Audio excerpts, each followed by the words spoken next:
समझने की बात है, आज के समाज में बहुत बड़ा संदेश जाने वाला है इस कथा से, इस प्रसंग से। विवाह करो लड़की का तो घर मत देखो, वर देखो। आजकल लड़कियां दुखी क्यों हो रही हैं ससुराल जाकर? क्यों तालाक का वातावरण बन रहा है? क्यों कोर्ट में फाइलें पड़ी हैं? क्यों भीड़ लग रही है? तालाक तालाक तालाक तालाक, हमें नहीं रहना है, हमें इनके साथ नहीं रहना, हमें नहीं रहना। तो फिर शादी काहे को की?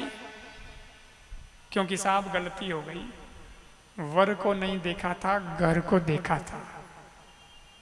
आजकल लोग यही देखते हैं, डेकोरेशन देखते हैं, सजावट देखते हैं, घर कैसा बना हुआ है, घर में इटालियन पत्थर लगा हुआ है कि नहीं लगा हुआ है, कर्म फोड़ेगा क्या करेगा? इटालियन पत्थर है कि नहीं, बाथरूम कैसा है, रसोई कैसी है, और घर का एलिवेशन कैसा है, और घर के बाहर कार कौन सी खड़ी है, कितनी कारें हैं, लड़के के हाथ में मोबाइल आईफोन होना चाहिए। क्या करना है आईफोन से? क्या करना है महंगे घर से? क्या करना है लग्जूरियस कार से? ठीक है, होना चाहिए, वो भी होना चाहिए, नहीं है तो क्या हुआ? अरे भैया, शादी हो रही है तो घर जैसा भी हो चल जाएगा, लेकिन पहले वर अच्छा देखो, उसके अंदर गुण होने चाहिए। घर की क्वालिटी तो कल ठीक कर देंगे, पर वर की क्वालिटी ठीक होनी चाहिए। घर तो बहुत बढ़िया है, चमक रहा है, लेकिन लड़का गुटके खाता है, लड़का दारू पीता है, वो बीड़ी सिगरेट पीता है, वो जुआ खेलता है, उसकी संगति सही नहीं है। क्या काम का वो बंगला? क्या चमक अच्छी घर की?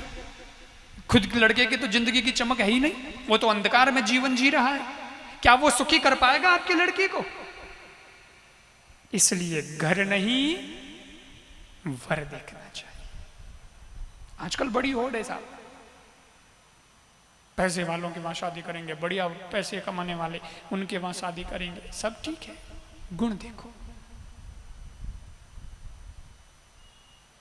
तभी ना आपकी बेटी सुखी होगी।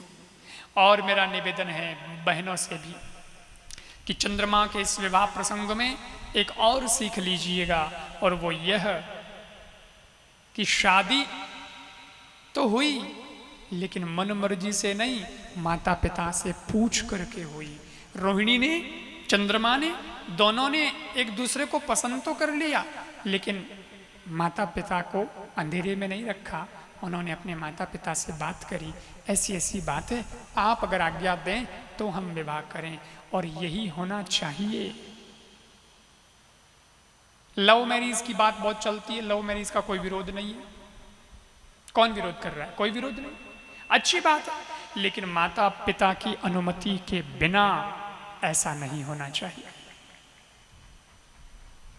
और माता पिता हमसे बड़े हैं, उन्होंने हमसे ज्यादा दुनिया देखी है, उन्हें ज्यादा परख है किसी की व्यक्ति के व्यक्तित्व की, कि उसका जीवन कैसा है। क्यों देखा जाता है? माता पिता क्यों जाता है? पहले के जमाने में तो लड़के लड़के को कुछ पता नहीं होता था, अब आज का जमाना बदला है, तो आज मुलाकातें भी हो जाती हैं, आजकल तो बातचीत भी शुरू हो जाती हैं, अच्छी बात है, लेकिन एक दूसरे को परखने के लिए माता पिता की आंख भी जरूरी है, क्योंकि वो हमसे ज्यादा अनुभवी है। मन पड़े उसी के साथ हम मुंह उठा के रवाना हो जाएं, अगला पता नहीं हमें कैसा रखेगा, अगले का जीवन कैसा है, किसने देखा। और तो और आजकल तो ऐसी स्थिति बनती चली जा रही है, प्यार के नाम पर इतना धोखा हो रहा है कि दूसरे धर्म के लोग आकर के हमारे धर्म की बेटी को उठा के ले जाते हैं, और उसे सुख नहीं मिलता, उसे सिर्फ बच्चे पैदा करने की मशीन बना देते हैं। बेटी की जिंदगी बर्बाद हो गई, न तो वो उसमें उसके साथ सुखी हो पाई, पहले से कुछ ऐसे लोभ दिखा करके बहला दिया, फुसला दिया।